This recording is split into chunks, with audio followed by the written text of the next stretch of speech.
आज हम कल का बचा हुआ पार्ट कंप्लीट करेंगे, राष्ट्रपति पार्ट 2। और उसमें हमने शायद निर्वाचन तक की बात करी थी कि निर्वाचन कैसा होता है। राष्ट्रपति का निर्वाचन होता है। राष्ट्रपति का निर्वाचन की जो पद्धति है उसे कहते हैं एकल संक्रमणीय, क्या कहेंगे, एकल संक्रमणीय आनुपातिक मत पद्धति। राष्ट्रपति किस पद्धति से चुनाव लड़ता है? एकल संक्रमणीय आनुपातिक मत पद्धति। मैंने आपको समझाई थी कल, डबल मत गणना वाली बात दोबारा रिपीट कर रही हूँ, वही होती है एकल संक्रमणीय मत प्रणाली। जैसे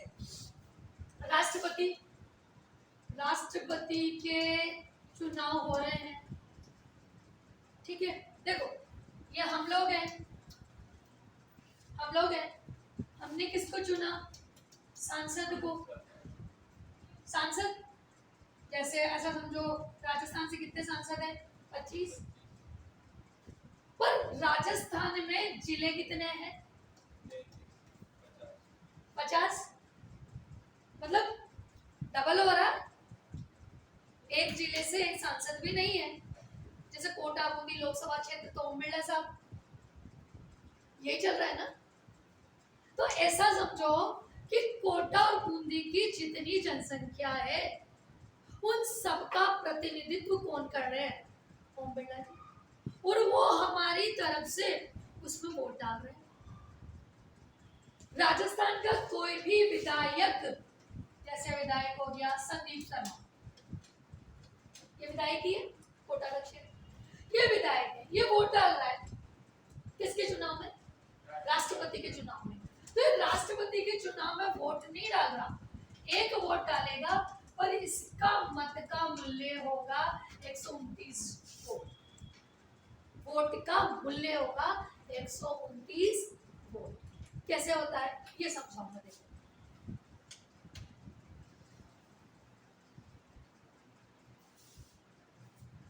इसको ऐसे समझो कि 1971 में भारत की जनसंख्या, किसकी जनसंख्या? भारत की जनसंख्या, ठीक है, बटा सांसदों की संख्या इंटू 100। अब अपने भारत में जो भी सांसद है ना, वो वोट डालेगा राष्ट्रपति में। वोट कितना डालेगा? 1। पर उसके मत का मूल्य कितना होगा? 708 वोट। कितना होगा? 708। एक विधायक एक वोट डालेगा, पर उस वोटिंग का मूल्य होगा 708 वोट, क्योंकि उसकी जनसंख्या में अपने यहाँ से ओम बिरला डालेगा ना। ओम बिरला के वोट का मूल्य क्या होगा? 708 वोट। मेरी बात समझ में? ऐसे समझो। ऐसे हर राज्य है, कितने राज्य भारत में? 28 और 8 केंद्र शासित प्रदेश, ठीक है। तो देखो ऐसे 1971 में राजस्थान की जनसंख्या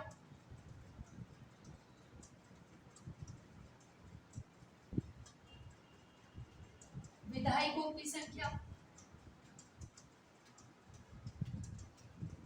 इंटू 100, कितना वोट डालेगा? 129 वोट। अब अभी आपने विधायकों की संख्या कितनी है? 200। पर 1971 में कितनी जनसंख्या थी, उसके अनुपात में वो रेशो निकलेगा। तो एक विधायक कितना वोट डालेगा? 129। राजस्थान के विधायकों का मत का मूल्य, फटाफट से इसको डाल लो।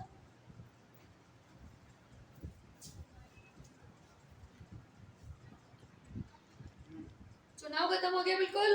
अब क्या करेंगे? अब चुनाव हो गया। राष्ट्रपति को शपथ कौन दिलाएगा? ये राष्ट्रपति, लिखते चलना साथ साथ। राष्ट्रपति को शपथ कौन दिलाएगा? शपथ कौन दिलाएगा? सर्वोच्च न्यायालय का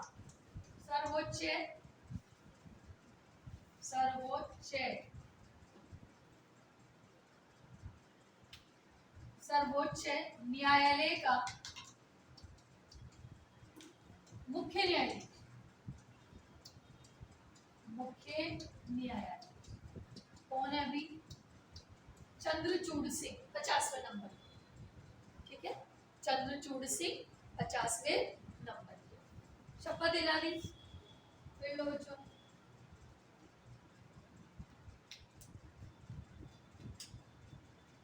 शपथ दिला दी ना। कार्यकाल, काल, छपनियों काल, काल में कार्यकाल, कार्यकाल कितना? 5 साल का। जिस दिन पद ग्रहण होता है उस दिन से पद पर रहता है तब तक। वेतन मात्र 5 लाख। कार्यकाल क्या लिखा तो है बेटा, 5 साल, 5 लाख पर मंथ। देश का संवैधानिक प्रमुख है। 5 लाख तो सूखे, बाकी जुकाम बुखार खांसी खाना पीना बाहर घूमना एयर का बिजली नल सब कुछ फ्री। एक और बात, ये जो ये रहेगा ये आयकर मुक्त रहेगा, इनकम टैक्स फ्री, कोई टैक्स नहीं लगेगा। ठीक है, यहाँ तक हो गया। कार्यकाल हो गया, वेतन हो गया। फिर अगली बात करेंगे अपन वेतन के बाद। ये लो, वेतन हो गया, काम भी करा लिया, वेतन भी हो गया, शपथ भी होगी। लो त्याग पत्र दिला। राष्ट्रपति अपना त्याग पत्र किसे देगा? रेजिग्नेशन किसे देगा? उपराष्ट्रपति को। और उपराष्ट्रपति इसकी सूचना किसको देगा? उपराष्ट्रपति इसकी सूचना देता है लोकसभा अध्यक्ष। किसको देता है? लोकसभा अध्यक्ष। ठीक है, अब मान लो त्याग पत्र तो दे दिया तुमको, हटाना है तो कैसे हटाएंगे? महाभियोग। महाभियोग का अनुच्छेद बोलो। मारूंगी ना एक, इधर देख, इसको उल्टा करो। कल ही बताया अभी तो मैंने, impeachment, the process of impeachment, that is the महाभियोग। फिर देखो आगे, महाभियोग कहाँ लगेगा? महाभियोग कैसे लगता है? इसको मैं लिखवा दूंगी, महाभियोग संसद में लगेगा। और प्रोसेस समझ लो, संसद में, संसद के कितने अंग होते हैं? 2। संसद के अंग तो 3 होते हैं, सदन 2 होते हैं। अंग में राष्ट्रपति भी आएगा, सदन 2, एक लोकसभा एक राज्यसभा। ठीक है, ये महाभियोग है ना, ये किसी भी सदन में आ सकता है, कोई से भी सदन में आ सकता है महाभियोग। जो भी सदन लाएगा ना महाभियोग, लाने से 14 दिन पूर्व में लिखित में नोटिस दिया जाना चाहिए। क्या देना चाहिए? नोटिस। हम आपके खिलाफ महाभियोग ला रहे हैं, आप देख लो कायदे से। हम आपको हटाने की सोच रहे हैं, आपको जो करना है कर लो, देख लो आप, समझ गए? और ये महाभियोग सुप्रीम कोर्ट के मुख्य न्यायाधीश और उच्च न्यायालय के मुख्य न्यायाधीश पे भी यही आता है, और निर्वाचन आयोग पर भी यही आता है, और वो संसद में ही आएगा। ठीक है, 14 दिन को लिखित नोटिस दे दिया। अब मान लो राज्यसभा लेके आ रहा है, ये राज्यसभा किसको ला रहा है? महाभियोग को। तो इस राज्यसभा के 1/4 सदस्यों के क्या चाहिए? हस्ताक्षर। तो जाके तो ये महाभियोग आएगा। वो पहले जिस सदन में आया है ना, उसी सदन में आएगा। यहाँ 2/3 बहुमत से पारित हुआ तो ये इधर जाएगा। अगर यहाँ 2/3 बहुमत से पारित नहीं हुआ तो ये प्रक्रिया यहीं खत्म हो जाएगी।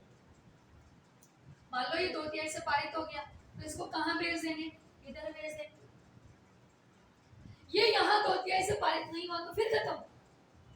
पर अगर ये यहाँ 2/3 से पारित हो गया तो ये महाभियोग प्रक्रिया पूरी समझी जाती है और राष्ट्रपति का पद इस दिन से खाली हो जाता है।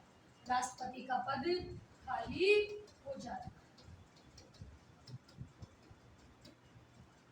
ठीक है, मैं लिखा दूं।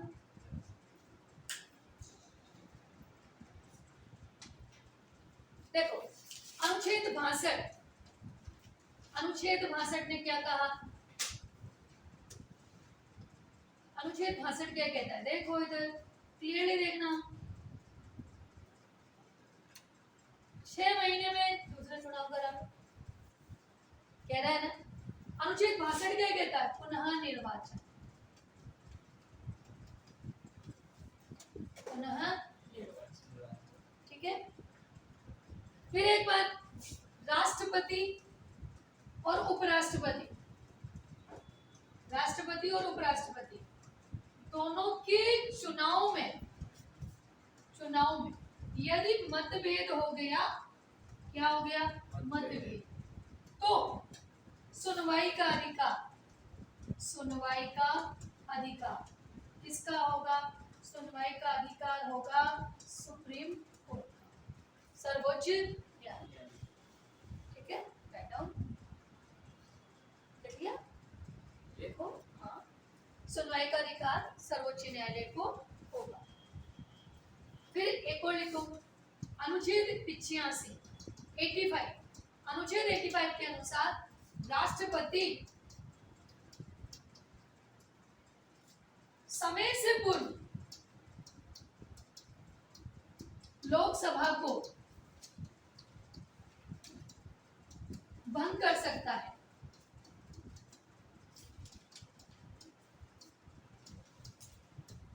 और इसके लिए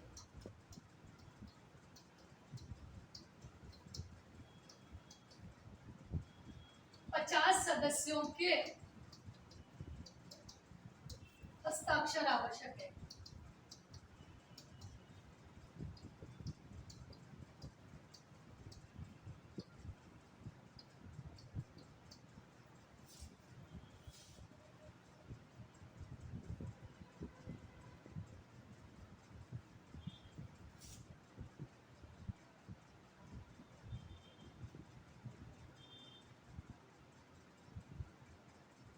ठीक है बच्चों, फिर देखो, राष्ट्रपति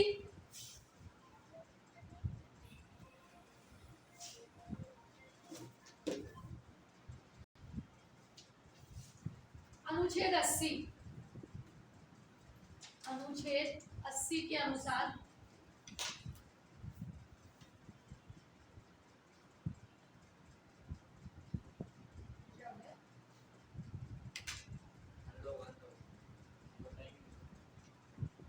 अनुच्छेद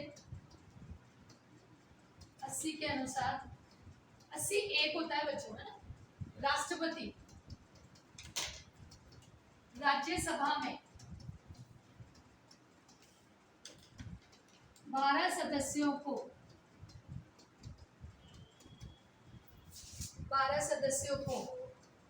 मनोनीत कर सकता है, जो कला, विज्ञान, सामाजिक सेवाएं,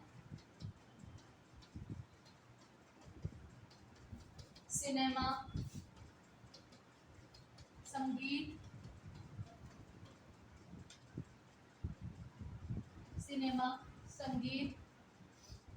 उसके अलावा आप खेल, कोई बड़ी फेमस पर्सनालिटी होनी चाहिए इत्यादि से संबंधित